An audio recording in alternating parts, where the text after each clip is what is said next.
원래 이 카메라가 출시될 당시만 해도 4K 60프레임까지밖에 지원이 되지 않았습니다. 출시와 동시에 소니가 약속한 것이 있었습니다. 4K 120프레임을 사후 펌웨어로 업데이트해 지원을 해주겠다는 약속이었는데요. GV-E1으로 촬영한 인트로 먼저 보고 오겠습니다.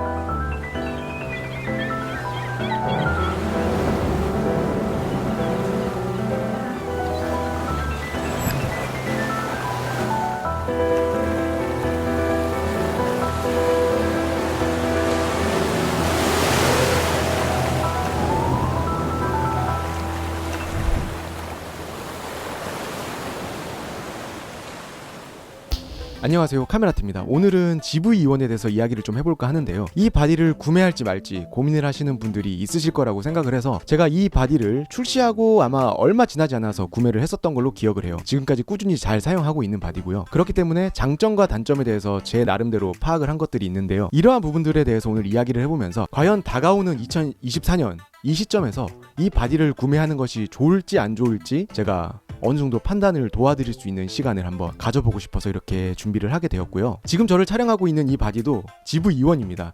실은 이 바디를 구매하고 나서부터는 계속 유튜브 촬영은 이 카메라로 진행을 하고 있었어요. 그 이유 중 가장 큰 이유는 소프트 스킨 때문인데요. 사실 후편집에서 피부 보정을 하려면은 좀 시간이 많이 들어갑니다. 그런 플러그인들이 사실 조금 무겁기도 하고 편집에서 주는 애로사항이 있기 때문에 그냥 여기서 바로 소프트 스킨을 켜고 촬영을 하게 되면 편집단에서 별다른 수고로움 없이 제가 원하는 피부를 얻을 수 있더라고요. 그래서 이 바디를 가장 적극적으로 활용하는 것 같습니다. 소프트 스킨에 대한 팁을 드리자면 다른 유튜브 채널에서도 많이 보셨겠지만 농도를 너무 짙게 하지 마시고 가장 최저 단계인 로우로 설정을 해서 사용을 하시면은 정말 부자연스럽지도 않고 자연스러운 깔끔한 피부톤을 얻을 수 있기 때문에 소프트 스킨에 대해 관심이 있으시다면 로우로 사용하는 것을 추천을 드리겠습니다. 그 이상 올라가면은 너무 뭉개지고 부자연스럽다고 저는 개인적으로 느껴지더라고요. 그래서 예시로 단계별로 준비해봤습니다. 지금 보시는 화면이 소프트 스킨을 끈 화면이고 로우,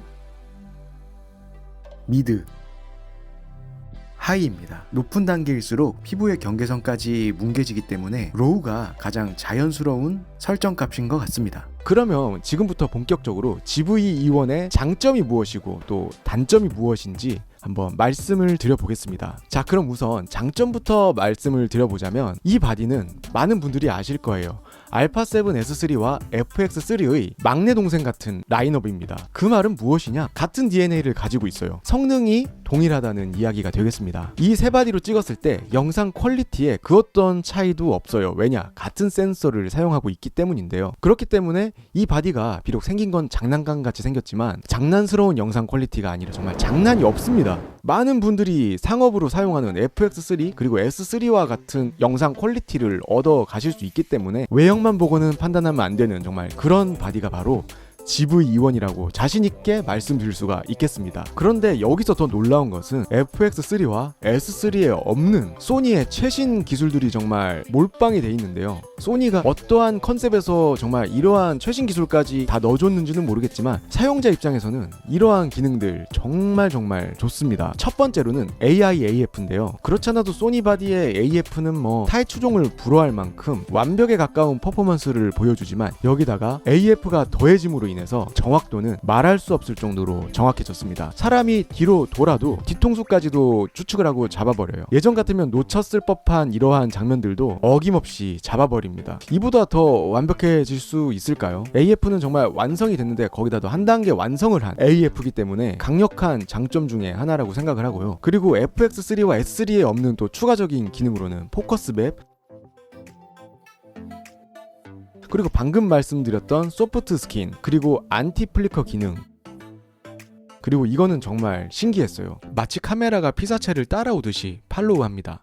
카메라가 물리적으로 따라오는 것은 아니고 소프트웨어적인 기술로 화면을 일정하게 크롭을 해서 피사체를 팔로우하는 기능인데요. 4K라는 해상도가 화면을 크롭할 수 있는 많은 범용성을 제공하기 때문에 이만큼 크롭이 됨에도 불구하고 우리가 주로 시청하는 모바일에서는 화면의 열화를 크게 느낄 수 없을 만큼 정말 자연스럽게 따라오는 모습을 보실 건데요. 이렇게 혼자 촬영을 하지만 마치 누군가와 함께 촬영을 한 것처럼 이러한 효과를 연출할 수 있는 최신 기능이 들어가다 보니 이 바디는 손이 사실 많이 안 갈 수가 없는 것 같습니다. 그리고 이 바디는 정말 컴팩트해요. 소니 바디가 그렇지 않아도 컴팩트하고 플래그십도 컴팩트한데 이 바디는 그 중에서도 컴팩트하고 가볍습니다. 플래그십의 메탈 소재의 바디가 아니고 이 바디는 전체적으로 플라스틱으로 이루어져 있어요. 이게 사실 상당히 단점이기는 하죠. 내구성도 약할 것이고 발열에도 취약할 것입니다. 하지만 이로 인해 얻는 장점은 무엇일까요? 바로 무게입니다. 무게가 그만큼 가벼워져서 오랜 시간 들고 있어도 부담이 없을 뿐더러 바디가 가벼워지면 저는 체감적으로 가장 크게 다가오는 장점은 짐벌 운용이 그만큼 수월해진다는 점을 꼽고 싶은데요. 저 같은 경우 체력도 약하고 사실 팔힘도 강하지 않기 때문에 무거운 짐벌을 오래 들면은 제가 구상했던 좋은 화각이 있더라도 그 귀차니즘과 체력 고갈로 인해서 좀 포기하게 되는 부분이 있더라고요. 근데 이러한 바디에 짐벌의 크기 상관없이 어느 짐벌이든 어지간하면 물려지다 보니까 최대한 가볍게 셋업을 해서 짐벌 운용을 하게 되면 정말 에너자이저처럼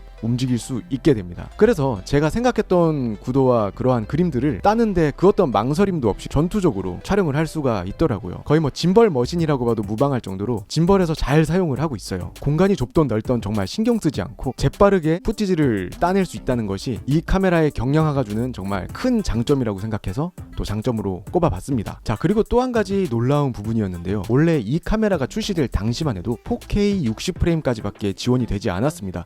사실 저는 이러한 컨셉으로 나온 바디에 4K 60프레임에 크롭이 없다는 그 점 하나만으로도 정말 감지덕지하게 받아들여야 될 부분이라고 생각을 했었는데요. 출시와 동시에 소니가 약속한 것이 있었습니다. 4K 120프레임을 사후 펌웨어로 업데이트해 지원을 해주겠다는 약속이었는데요. 정말 그 약속이 출시된 지 얼마 되지 않아 이루어졌고 이 바디에서 FX3와 S3에서 사용했었던 4K 120프레임을 고스란히 한치의 오차 없이 동일하게 사용을 할 수가 있습니다. 어떻게 보면은 사실 안 해줘도 할 말이 없었을 수도 있는 이 기능을 펌웨어로 넣어준 이러한 부분에 너무너무 만족합니다. 그냥 좋습니다. 자, 그럼 지금까지 이 GV-E1에 대해서 입이 마르고 침이 마르게 칭찬을 했는데요. 단점도 물론 있습니다. 어떻게 장점만 있는 바디가 있겠습니까? 그래서 지금부터는 이 바디의 단점에 대해서 한번 이야기를 해보도록 하겠습니다. 첫 번째로 다가오는 단점은 HDMI 단자가 마이크로라는 점입니다. 물론 바디를 이렇게 작게 만들다 보니 공간이 부족해지고 이 부분은 좀 어쩔 수 없는 부분이라고 생각을 하기도 해요. 그리고 애당초 플래그십을 표방하고 나온 바디가 아니라 간편하게 쓸 수 있는 바디 컨셉이다 보니까 이러한 부분은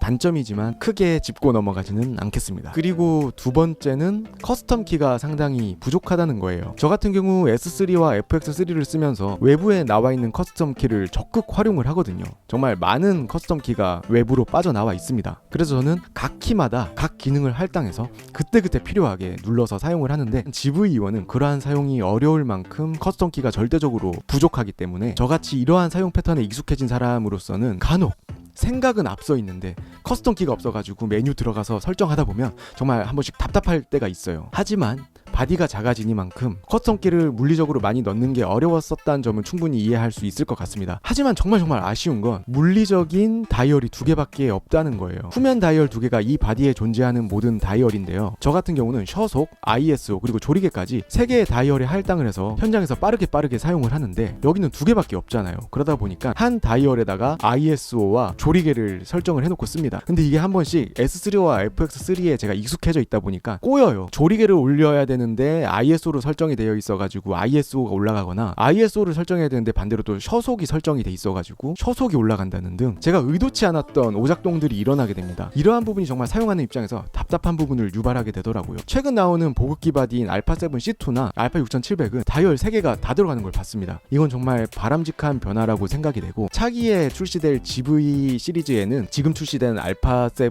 6700이나 알파7 C2처럼 다이얼 키만큼 정말 3개를 좀 넣어줬으면 좋겠습니다. 저는 거기 너무 손이 익어있기 때문에 그거 하나 없는 게 엄청난 불편함으로 다가오거든요. 그리고 세 번째 단점으로는 사실은 저는 얼마 전까지 미러리스에 달려있는 LCD 스펙까지는 그다지 관심이 없었어요. 하지만 근래부터 관심을 가지게 된 게 GV-E1에 있는 LCD를 보면서 뭔가 좀 흐리멍텅하게 보였습니다. 그래서 노안이 왔나? 왜 이렇게 화면이 좀 뿌연 느낌이지? 포커스가 맞았는지도 뭔가 좀 애매한 느낌이 들었었어요. 근데 주변에서 하는 말이 S3와 FX3에 있는 LCD보다도 GV-E1에 있는 LCD가 화소가 낮다고 하더라고요. 소니 같은 경우는 스펙시트에 도트로 표기를 하는데 S3와 FX3가 한 140만 도트였던 걸로 기억을 하는데 GV-E1은 100만 도트입니다. 30만 도트의 부족함이 저는 차이가 나지 않는다고 그간 생각을 했었는데 정교하게 포커스를 봐야 되는 상황에서 뭔가 좀 흐리멍텅했어요. 그 이유가 그 30만 도트가 부족함 때문이었습니다. 그래서 화면이 상대적으로 부족한 이 LCD가 몰랐는데 최근에 알게 됐었어요. 그래서 이것도 단점으로 꼽고 싶습니다. 네 번째는 바로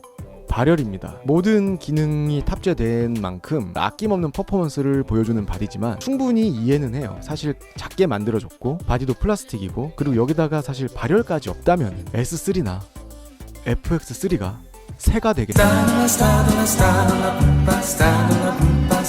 충분히 이해는 하겠습니다. 물론 보안제로 쿨러를 이용하면은 4K 60프레임 같은 경우는 직사광선이나 뭐 히터가 근처에 있지 않다면 쿨러 하나로 무제한 촬영이 가능하더라고요. 어쨌거나 상업 촬영을 하고 또 오랜 시간 롱테이크로 촬영을 해야 되는 환경에 계신 분이라면 이 바디는 어떻게 보면 고려 대상이 아닐 수도 있다는 생각이 들어요. 돈을 받고 촬영하는 현장에서는 무엇보다도 안정성이 중요하잖아요. 그런데 그러한 부분에서 불안함이 들 수 있습니다. 내 바디가 꺼지지 않을까? 심지어 주변에서는 바디가 꺼져서 식은땀을 흘린 감독님도 계시고 그렇기 때문에 정말 본격 상업용으로 생각을 하시는데 그리고 나의 메인 바디로 생각을 하는데 GV-E1을 고려하고 있다. 그렇다면은 GV-E1은 적합하지 않을 수가 있습니다. 적어도 S3나 FX3 메인 바디가 있는 다음에 그 뒤에 서브 바디로 사용을 하실 예정이시라면 GV-E1이 적합한 바디라고 생각을 하나 이 바디를 메인으로 들고 가서 긴 촬영이 될지도 모르는 촬영을 해야 될 상황이 놓일 수 있잖아요. 그럴 때 GV-E1은 상당한 불안감을 초래할 수가 있습니다. 그래서 그러한 환경에 자주 노출이 되시는 분들이라면 그냥 마음 편하게 S3나 FX3를 권장해 드리겠습니다. 자, 그럼 지금까지 GV-E1 장단점에 대해서 말씀을 드려봤고요. 이 바디를 고민을 하고 계셨는데 내가 사야 될지 말아야 될지 결정을 못 내리고 계셨던 분들이 계시다면 조금이나마 이 영상이 도움이 되셨기를 바라는 마음이며 여러분들의 구독과 좋아요가 이 영상을 만드는데 정말 그 어떤 응원보다도 원동력이 되는 부분 중에 하나입니다. 조금은 번거로우실지라도 구독과 좋아요를 눌러주시면 아마 업데이트 주기가 더 빨라질지도 모르겠습니다. 네, 우스갯소리였고요. 조금이라도 이 영상이 도움이 되셨더라면 구독과 좋아요를 부탁드리며 또 빠른 시일 내에 좋은 영상으로 찾아뵙도록 하겠습니다. 자, 그럼 지금까지 카메라트였습니다.